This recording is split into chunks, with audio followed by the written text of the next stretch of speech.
Okay, it is now recording, so we're good. It's good to see you.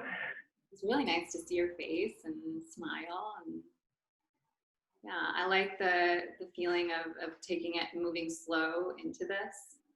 That was good this morning. Yeah. No rush. Yeah, it feels good to have the schedule of like, hey, we're gonna meet, and then also if it takes a couple of minutes to get your tea or whatever, it's not a big deal, Yeah.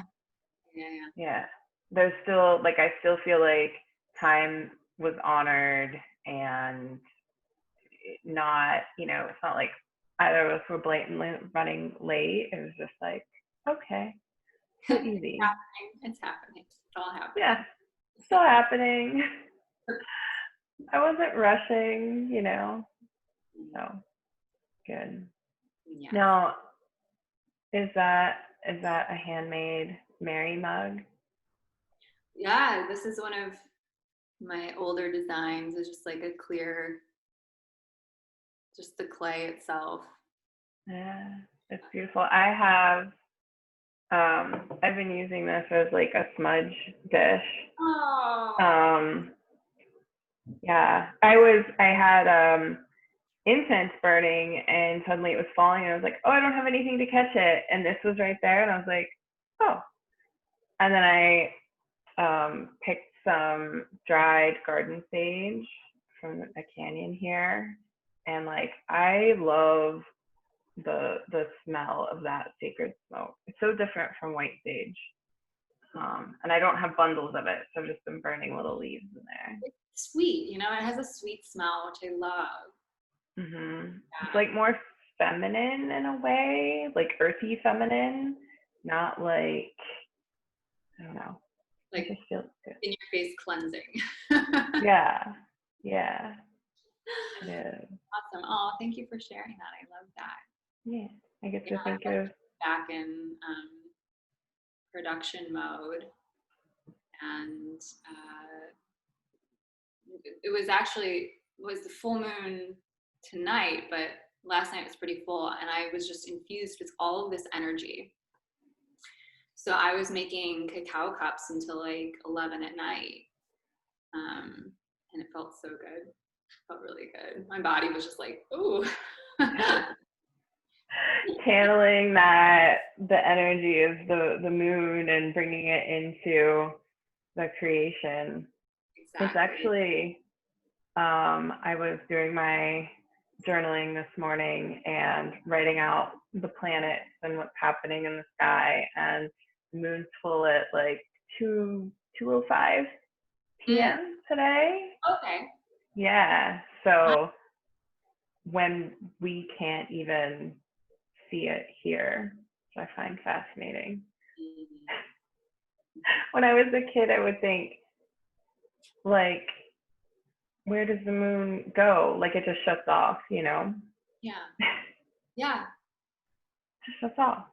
But really, like, there's a cycle and it's somewhere else, and its pull affects us in different ways. And that's been a fascinating concept to embrace over the last few years for me. Mm-hmm.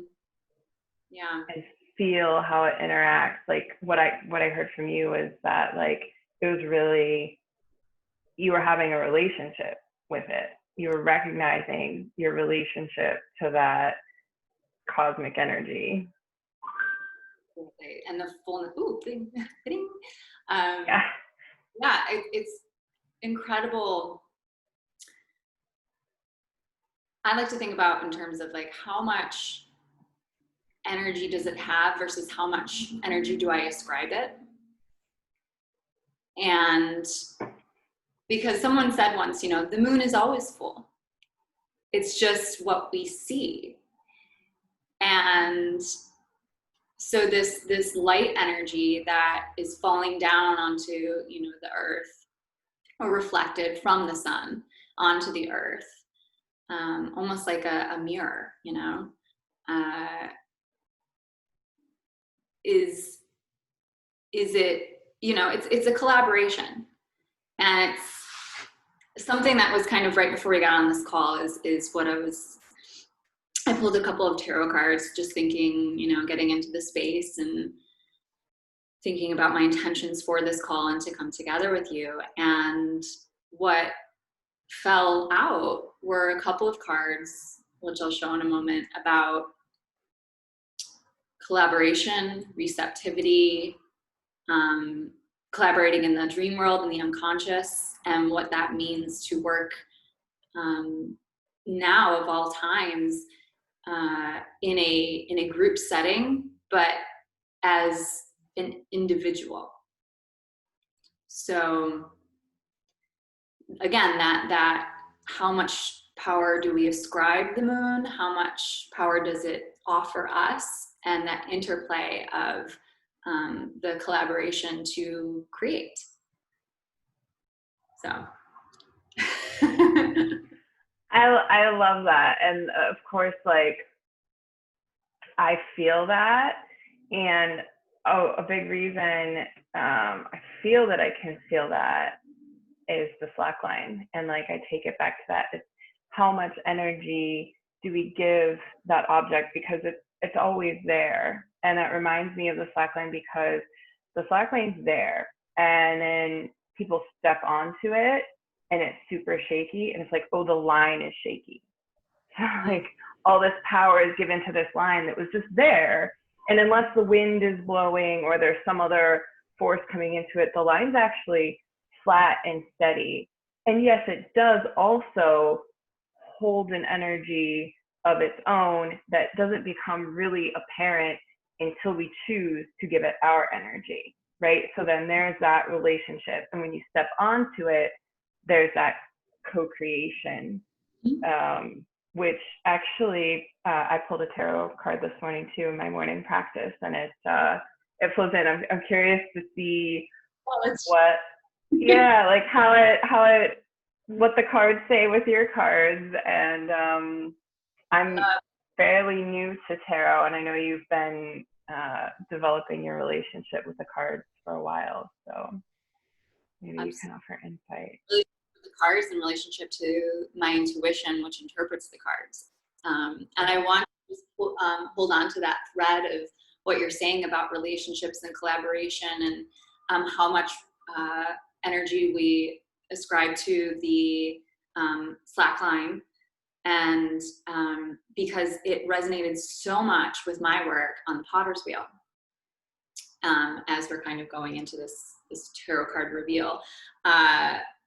Just on that same thread, what I have learned and what I now share with students is, as you're centering on the wheel, that clay is going to go all over the place at first, especially for a beginner's mind and a beginner's body.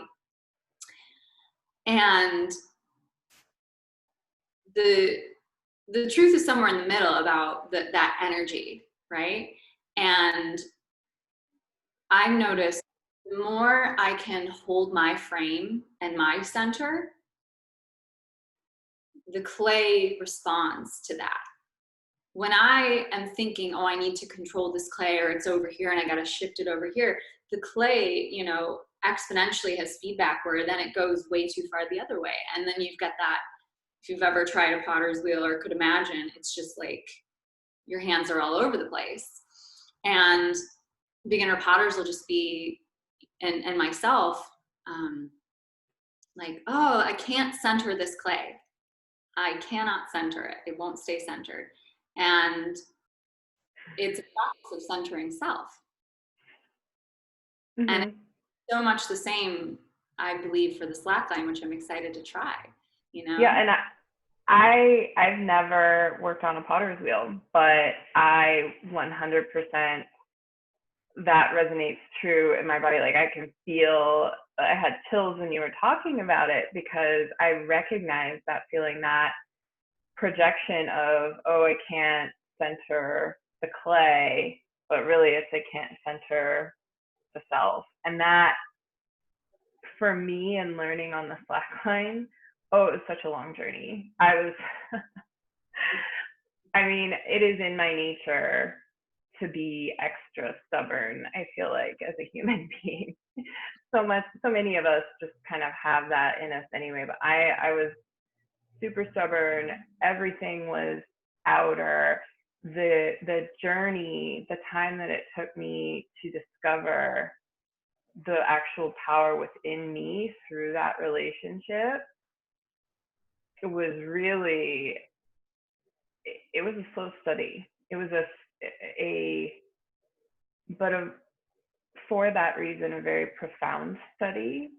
And I don't know if I had heard someone speak about this, like you and I can speak about this in through different lenses of experience, yours on the wheel, mine on the line, but having that beginner's mind, attributing power to that which is outside of us, and then actually realizing that that energy that external thing is giving back is a mirror of our energy. Yes, it also has its own inherent energy, but it absorbs what we give it and gives it back.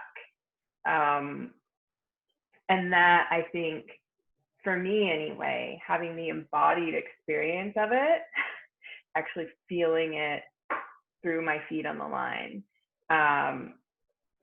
it's just a different depth of knowing. Mm-hmm. There's a word for it. You're like there with it, and I think it's going to develop as we discuss. You know, this is something I've been playing with just inside my mind, and now to vocalize it, it's going to. I'm happy that we're talking about it. Yeah, and I just want to observe this because I'm feeling it in my body and thinking on the lines that I'm using my hands to communicate this. Mm-hmm. But the line interacts on the slackline. The body interacts with the line through the feet, so like it's more of a downward motion. Like gravity is really working on our physical matter, and with your practice of the wheel, it's the hands out and forward. So more like from the creative pelvic center on the line, and then more heart on the wheel, maybe? I don't know.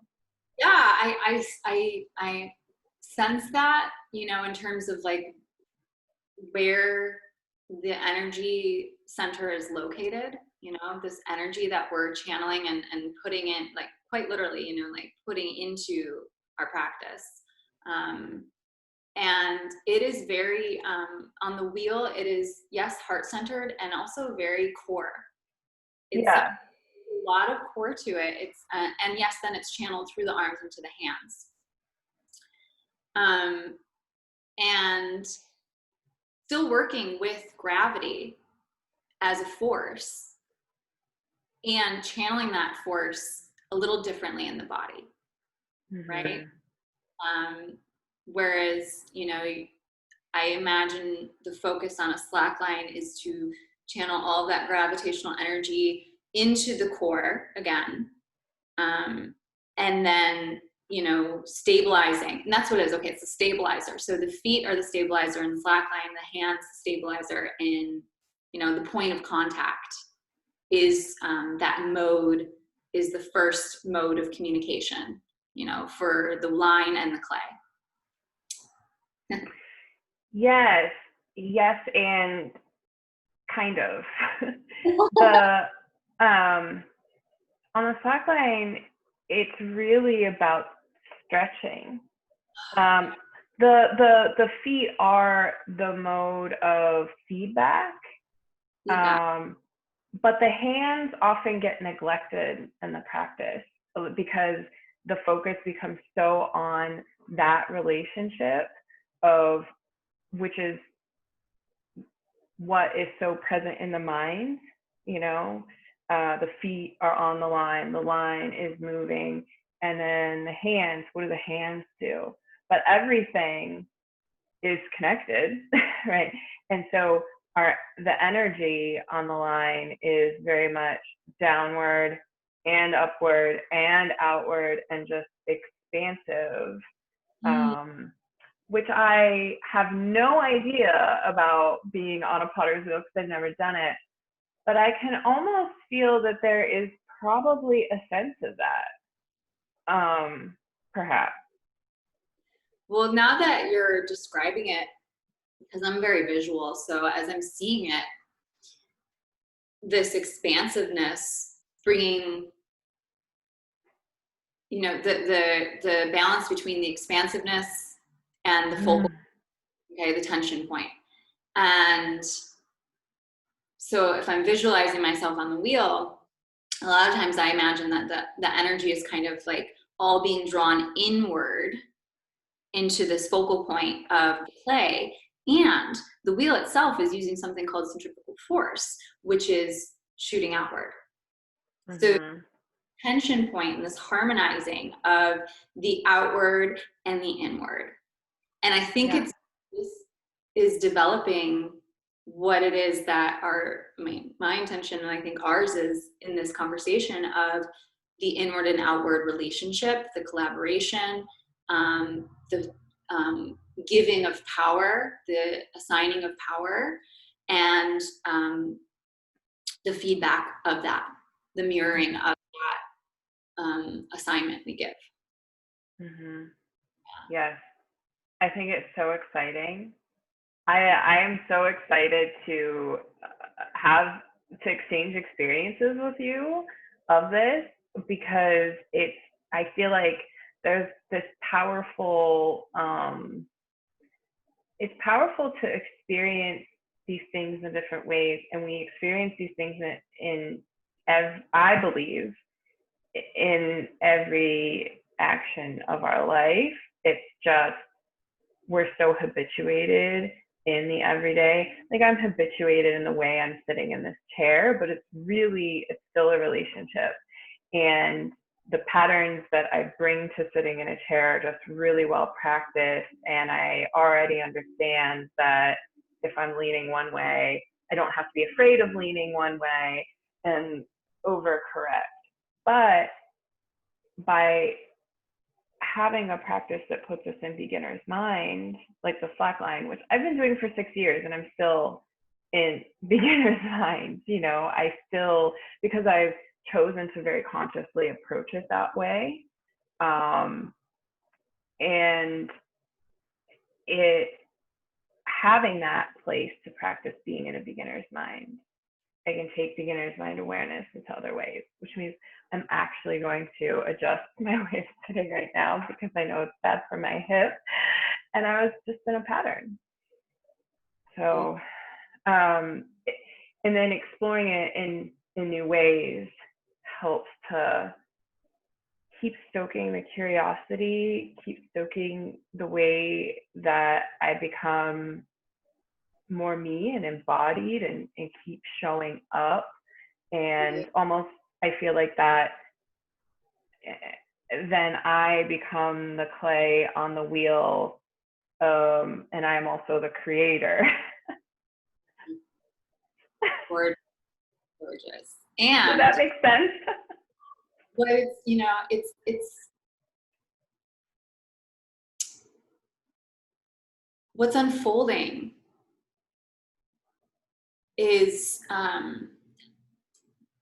from my experience and what I'm noticing on the planet, is this unfolding of, we're slowing down, awareness is happening. These practices are purposely designed to create feedback so that awareness takes place. And in that awareness is the 0 point where we have choice. And it is freedom that each and every person on this planet is seeking, which will create a heaven on earth experience, I feel, when everybody realizes their immense amount of freedom, sovereignty, and ability to choose in any moment their response to things that are habitual, to things that we've been doing forever. From the way we sit to the way we shout at the TV, right? Like, and we're there we're getting to that 0 point as a society where it becomes immensely uncomfortable to choose the same thing again. And is a relief the moment we realize we can choose different.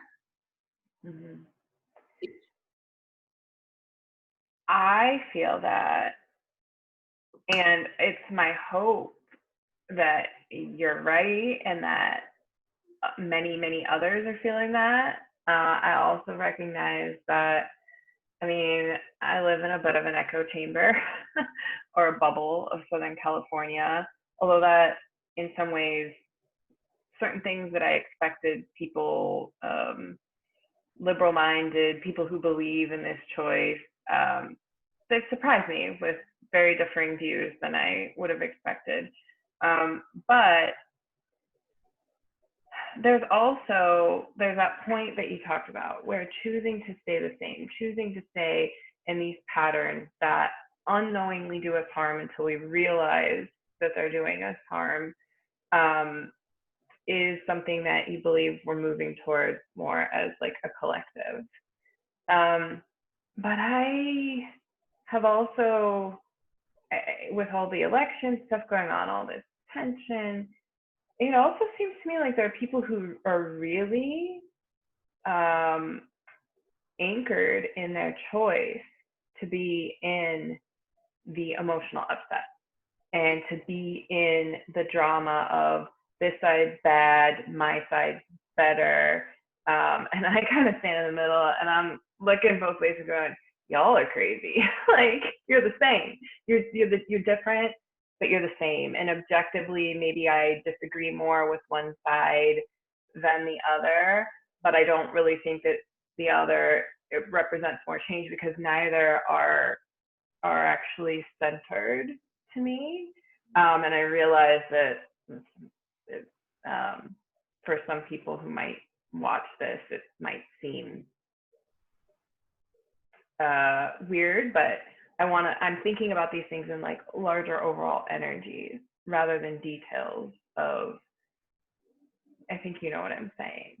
And so for the polarities, for in anything where people may not be more at, like, where is that point? Do you see it? Yeah, here's the point where the bubble pops, or the point where we can bring back. What point? As a visual, what would it look like? I think this is an idea that I've been trying to understand in my head. I think the point is at the edge and then it comes to the center. It's like this. The Taurus. Yeah. It's like getting to that edge, and maybe that's it. Maybe there are enough people at the edge who are addicted to this pattern, and that is being really close to like coming back in to center. Yeah. Like the wheel in. Yeah. And let's, I love using that model because I think if we like superimposed a Taurus on both of us doing our work, that energy would echo. Yeah. And we went out there, and now we're bringing it back to, and I'd like to bring it back to personal experience, you know, as a way. I mean, this is my only lens. My lens is me, you know, and yes, I have the capacity to be flexible and shift. And I've learned the more I return back to self and get really focused on the details of my day-to-day existence and what I'm choosing, it changes worlds, changes my world. And I know that as I change, you know, I connect with you, and then we connect with others, and then it just multiplies. Mm-hmm. So yeah, I'd like to bring it back to personal experience of that torus of energy, and where have we been pushed to edges where one day it's like, wow, this is like so black to the white. This is like the most stark, dark I've experienced, and then able to shift it back inward. And all of a sudden, like, there's this nugget, this jewel that I would have never even seen had it not been so dark. Right. To use, Yeah. Yeah. The it reminds me of, I'm going to go into a different motion here. For me, in my personal experience, that going down and deep into the dark, like I have this image of a Super Bowl because there was this expectation that I felt from myself and partially from the outside world when I had my surgery and my cancer, because I was given 120 days to recover and return to work, right? After all that happened, which I won't get into here. But I have this image of a Super Bowl bouncing down and back up. And it has resiliency, just like we do, our capacity and this humanness to shift and change and all of that. And the deeper it goes, like a Super Bowl that goes down further, I just have this image of it being able to come up higher. With physics, I don't really know how true that is, but in my head, you know, that makes sense. And there's a saying in like I don't know if it's the psychology world, personal development world, but we can only go as deep with someone else or something else or other experience as we've been able to go within for ourselves, you know, to explore that and then take it out and let it ripple effect through our communities and our friendships. And just a very tangible example of that is that I have, you know, I lost my dad last month. You lost your father a year ago ish, right? Sorry, you cut out there. Oh yeah, I was January of January. 20. Okay. And when you lost your dad, I didn't have that experience. I could not have understood what that loss feels like. I felt for you, but I couldn't truly relate. And I noticed in the wake of my loss, people who have experienced great loss of parents especially, but also other, you know, really close loss, have been able to hold that space and let me have that experience in a way. And I'm saying they let me have it, I let me have it, but of being able to expand from the inner and then offer that to others as an opportunity to expand from the inner, from a sense of being seen and safety. Yeah, co-creating a grieving space is how I would describe it. Yeah. Yeah. And in that way, it's, you know, that's specific to co-creating a grieving space. But then there's the co-creation of any space. We're always in co-creation of a space, right? We're in co-creation of a space right now between me and you on this Zoom call, and I wish it was in person, or I miss seeing you. But to be here now also with anyone watching or listening. Yes. Across time and space. Yeah. Yeah. Right. Thank you. Yeah. In this space, you know, of talking about personal, shifting from the Super Bowl. I see it as opposed to up down. My visual is going in out, and my personal example is on the most personal level, which is my internal dialogue. And I've been doing really intense practice of monitoring and recognizing my internal dialogue. And the most profound shift has taken place in my life when I started to slow down enough and literally shut off the reactivity to my internal dialogue. This voice I recognize as a survival mechanism. It was the voice that said, you're not good enough, you need to do this better, hurry up, focus, pay attention, sit still, get up, do whatever I was doing at the moment. It was the voice to change, right? So here's an example of a voice of change that is actually detrimental to my health. Mm-hmm. On the other spectrum of like us talking about change is this like hopeful thing. Change represented not freedom to myself with that voice, but actual judgment and rejection and separation. So that created the tension point away, So now here's my center and here's me, and I'm drifting off into the energetic void. And it didn't feel good. And so getting to that edge of recognizing that voice, and instead of rejecting it even and being like, ugh, so the first stage was noticing that I have this internal, perpetrator inside that's judging me.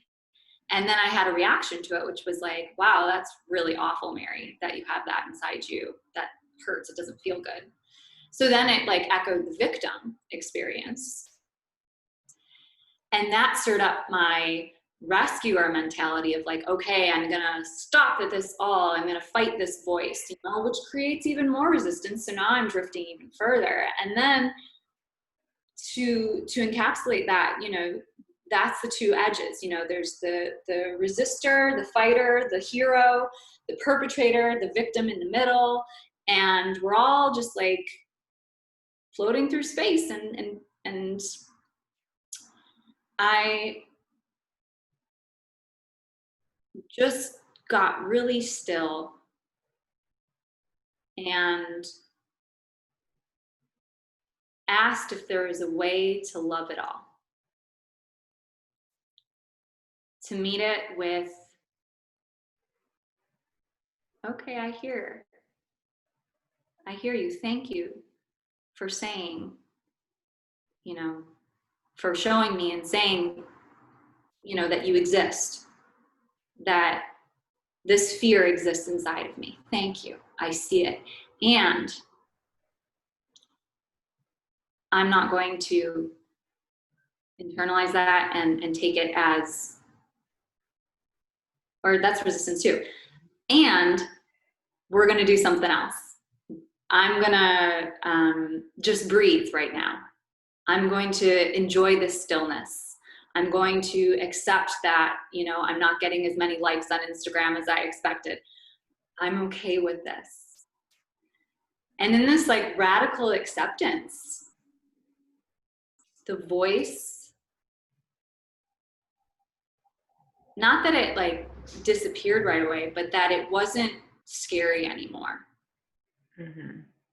It wasn't scary that I had that inside me. Mm-hmm. I just took it as part of an old system that served me. And now I wanted to experience something different. Mm-hmm. All right. So thank you for going on that journey with me. Yeah, I have some questions about that because I too have that voice, and I recognize, for me, I'd had this aha of, um, there's that voice, and it wants me to change, and it's asking me to do things, and I had this tendency to rebel against it because I didn't want to be controlled. And then it was like, well, where might that voice actually, like, it's always been in my best interest. It's that it is in a way a survival voice. My reactions to survival to it. How can they meet in the middle? How can they be friends? And for me, there was an overwhelming question of like, what is real? What is my reaction? What is, and that, rather than thinking it through, has been the truth has come through in my body. And I'm wondering, in that, in those moments of, okay, I'm just going to sit here and breathe, there's still what next? And from what place did you find yourself then moving from the what, moving into the what next? Does that make sense? Well, from what place was from the place of, one, awareness that it was happening, which took a long time, of a multitude of different tools, which I know journaling is one of your tools. It was definitely one for me. And actually journaling dream time was big for me. And so the awareness, then the tool of choosing to sit in it and be still. Because I realized that acting from that place of fear would, oh my gosh, just like snowball into really explosive energy throughout my day. Because I'd be moving with this sense of urgency and fear. And also I have a really great, interesting skill where I can just pretend like everything's okay. Right? That's a survival skill. Yes, I've got that one too. So, trauma. Okay. Relationships have no idea of the turmoil that's happening on the inside. So not only am I experiencing turmoil, but I'm also experiencing deep separation and isolation. Resistance to asking for help. So I get in those situations where if I acted from the fear place throughout my day, I would explode later, usually on my loved ones, from that fear. And they're like, where did this come from? Because you've been doing stuff, you've been working, you've been, interacting with people, you've been having your, telephone Mary voice all day, and then it would explode. Do you find it would come out over something like silly, like you didn't put the cap on the toothpaste, like kind of? It would be, I didn't put the cap on the toothpaste, and then someone pointing that out, and then that's it.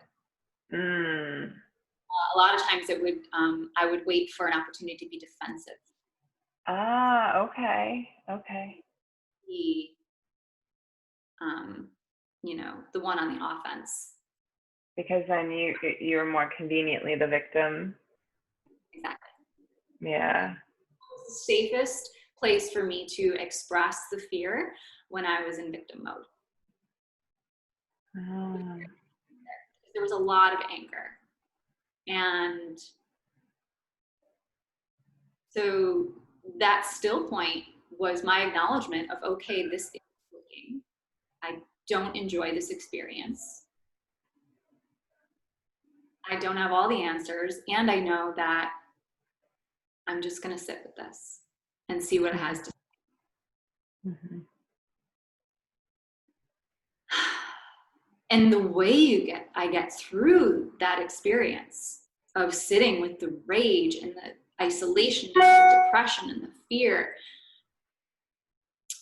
was wow, I mean, breath work, pottery wheel, creating. First breath work, then getting on that wheel and creating. And now I'm in this like next phase of it, which is connection, which is actually reaching out to people and expanding even further in this experience. And it took me a long time of feeling really alone to get to here. I say that just because it's not like an overnight, like now I'm going to be connected to people, because I know that's deep down what I want, and I know somewhere intuitively that every person wants. So yeah, it's a process. Yeah. I mean, thank you for sharing your process and how you've moved through it. And I have seen parts of that process for you. You know, we've been in connection over 3 years now-ish. I'm sorry, I lost your audio there for a moment. 3 or 4 years, yeah. Okay. I don't know if Zoom's picking up or if it's just my robot ears. But we've been, in ways, our process has kind of mirrored each other, and I feel like we've moved in and out of these phases of discovery and bits of connection, and then contraction, coming back in, and that's something that I see in my journey on the slackline very clearly. My wanting to just get there, my wanting to be good at it, my wanting to have everything that I wanted to have. You know, on the slackline, being walking it and doing the things, and then in life, the connection and the love and the comfort and the peace. But it's a process, and it's not a linear process, and it's kind of a spiral ish. It's not straight and sensible or logical. It has taken, for me anyway, because I can only speak from my experience. It's taken a twisty, windy journey, and I can see that I have choice in it, even in the things that I didn't like. I chose, or that weren't the most pleasant. There are ways in which I chose and continue to choose. And that's where I'm working right now, is to just be more conscious of that, which I think is like, I have this internal intellectual struggle with how much of this is in pursuit of control. And because I see that in a lot of myself, and then out in the personal development world, the pursuit of control. If I make the right choices, if I eat the right thing, if I wear all white, if I meditate at this time, if I then I'll be free of this. And it's not that. It is, and it isn't. It is and it isn't. Yes. And you've touched on another interesting twist in the path of healing. You know, we haven't said within this call, but I know from your personal story and my personal story that we both experienced trauma. And that's really kind of what's informed a lot of my choices in life, and my choice to go on the healing path and get, you know, certain certifications and experience in my art, and then fuse my art with the healing experience. Like, it's all from that core experience from a very young age. And this journey has brought me to so many beautiful tools that create yeses in my body. And even those tools, they serve a purpose in the moment. And then they ask me to, at a certain point, shift. You know, okay, that's beautiful that you've done that. And can you be flexible? And can you increase your capacity even more now? Is what it asks. By that, I want to ask this because I have an experience like that, and I language it in a different way, and I don't know if you're speaking the same thing. The tools, they give you something, they allow you to create in relationship with this trauma, and then they ask you to sort of take what you know from them and not necessarily need them to have that tool actually internalized within yourself in a way. Would you say that that's kind of what you mean? Or The tool, I'm going to be less abstract. So we'll use, I keep coming back to breath work because it's been so game changing, especially in experiencing generalized anxiety and it just being so much of, that's the thing, like the trauma, the coping mechanisms become us.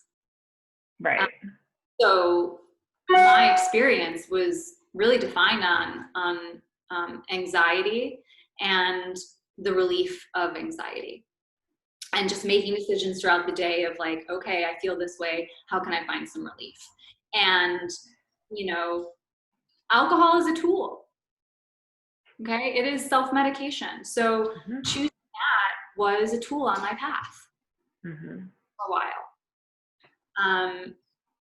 And I had the incredible gift to interact with other humans that had other tools and said, hey, you know, partying is great. There's also, you know, the ocean, nature, healthy foods, breath, exercise. And so then we try on these other tools. So then, you know, then we become Kundalini masters. And so that becomes integrated into our personality, into my personality, you know, like I'm using Kundalini and breath work. And then, so, okay, I want to teach that, or I want to share that. And then that can become similar to self-medication, right? Mm-hmm. If I stay so attached to it that without a day of breath work or you know, I can just kind of collapse, right? Then, so I'm sorry.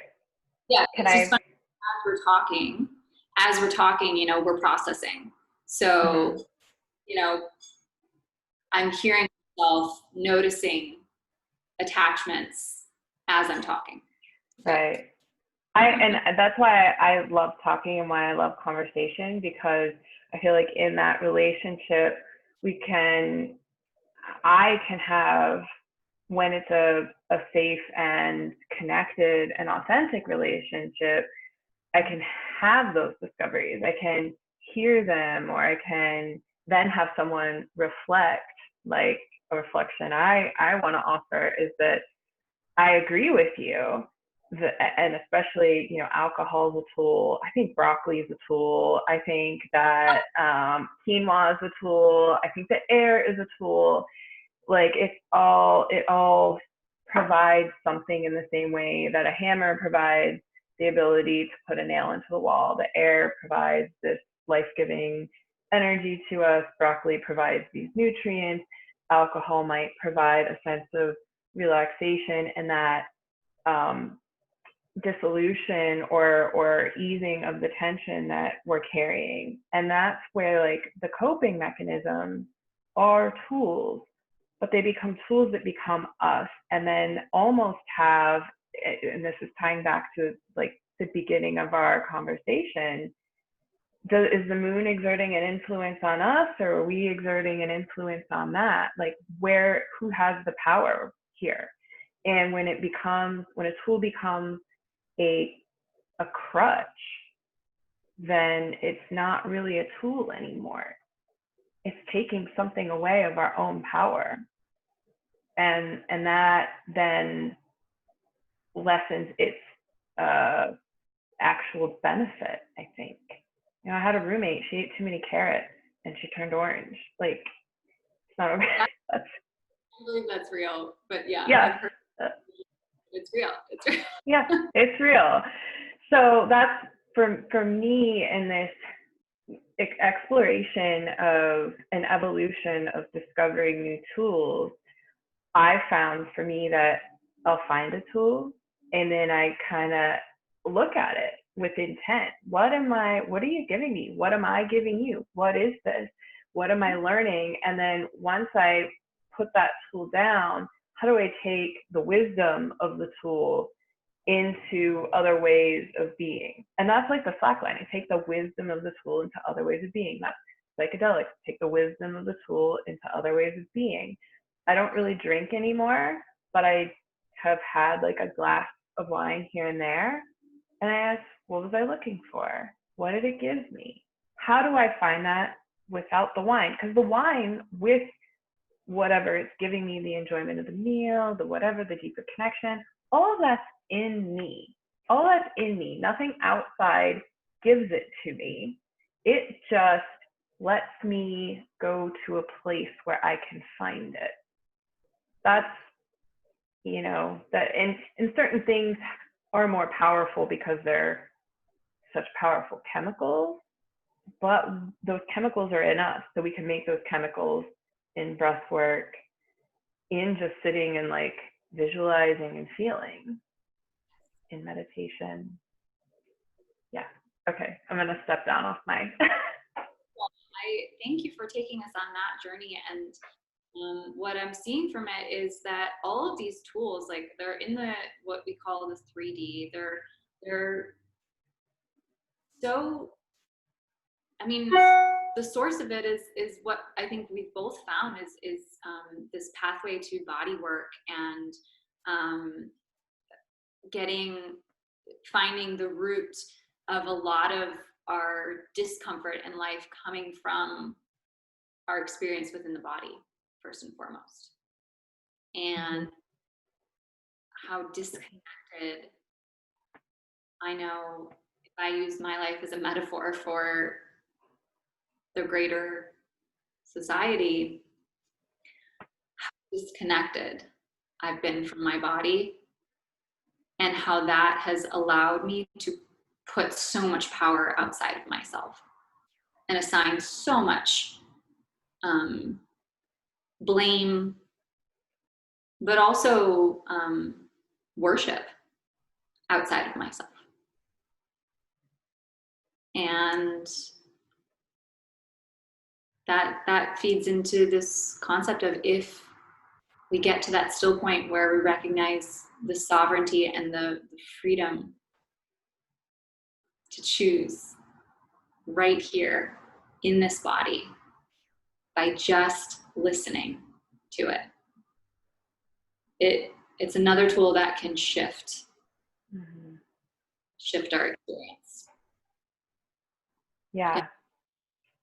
And that's what we're doing within our work. And, the inspiration of this call, which we never even really mentioned in the beginning, but to collaborate on an experience that infuses the slackline and pottery as tools to help us embody what it is that those tools are mirroring. Right. So, and our intention to do that in the future. I love that.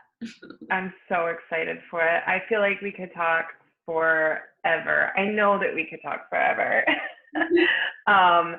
And I would love to rekindle this conversation at some point and talk more about trauma and being in the body. I know because we both experienced early childhood trauma that that's something that we've both really explored and studied intellectually and in an embodied way. And that's something that I really desire to talk about more and share more so that there's access to this, because I didn't know until I didn't know, and that knowledge changed my life. But I also I didn't realize what time it was, and I've got another call. Awesome. I Do you don't. want your tarot card just to show? Oh yes, let's do that. And I'm just gonna take a moment and pause. I'm pretty sure Yeah. I'm okay. Of course, everything on my computer's slow today. I'm just checking my calendar here.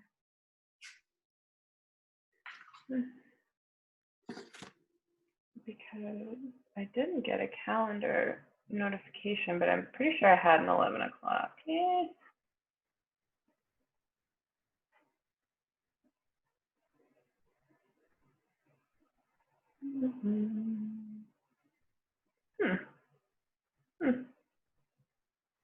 Maybe not. It's not there. That's super weird.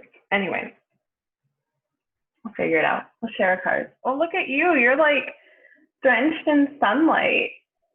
I love it. Cool. Oh yeah, so these three cards just kind of, this one just kind of flew out. This was the first one. Okay, receptivity. Yes.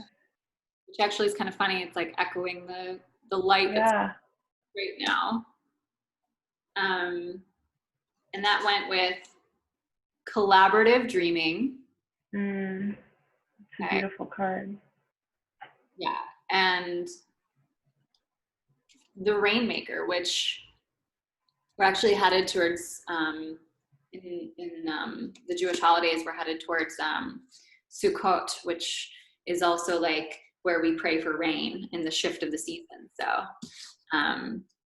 very interesting. And so what I can say, maybe share your card and then we can kind of see if it relates. Okay, so I've got the Ace of Cups here. Oh wow! So it's basically productivity, creation, and like the cosmic yoni. It's described. It's very much right. Amazing. Especially at being an ace, and ace is like new beginnings or new endeavors. And so all three of these cards as well speak to the Rainmaker, especially, is really cool. It says that we have everything that we need. All the seeds have been planted. There's nothing more that we need to consume or put into ourselves. Now, like the Rainmaker who prays for rain, we open up, like a seed and absorb that nourishing rain so that these things we've planted can grow. Mm-hmm. And there's something that you said earlier about, recognize how you are co-creating your world. Nothing is happening out there without your involvement. Remember that the world is only mirroring back to you the condition of your love and your intent. So change these within before you take any action. Do not take life personally. Mm-hmm. Quite literally. Yeah. It's resonating. I love all of that. And something that caught me, because I have used it to isolate in like a spiritual bypassing kind of way, perhaps, or toxic positivity, which I don't really like the words, actually, even though I just use them. But we have everything that we need. Everything's been planted. You know, it can, for me, lead me down this path of I should be able to do it. I have everything I need. I don't need anyone. I don't need anything. I can use it to further isolate and barricade myself and feel like I need to push through it. But that other side of the receptivity, the important part for me is remembering that when I'm open, I have everything that I need. And when I'm able, and being open means also being able to properly receive in balance and to discern what I choose to receive, that will help me become or give birth or be that creation that is my divine expansion or whatever, you know. Absolutely. And that again, like echoes the concept, which I'm sure we'll talk about in other chats, about our nervous system and being open and receptive in connection to us, and what path it takes to get ourselves, get our nervous system, get our mind, to be open to collaborating, which is so needed right now on this planet. We all come to a space of deep connection inside so that it's not so scary and we feel safe to do it out here. Yeah. I think that that's a beautiful place to end. Thank you for that. And you look so angelic right now. This should be a tarot card. I love it so much. Awesome. Thank you for your space and co-creating with me. Yeah, this was fun. I can't wait for the next one, and until we do our slackline and our clay, and I'm so energized. I wish it wasn't 100 degrees outside so I could go and play on the line right now, but in honoring my body, I can't do the heat these days. Yeah, you can take a nice shower, cold shower. Yeah. All right, I'm gonna hop off because I'm pretty sure I've got a call that I'm missing out on for that program. I don't know if you got another thing. Oh yeah, I'm not. I didn't hear anything back yet, but okay. Well, I'll contact you after. We'll sign up here. I love you. Bye.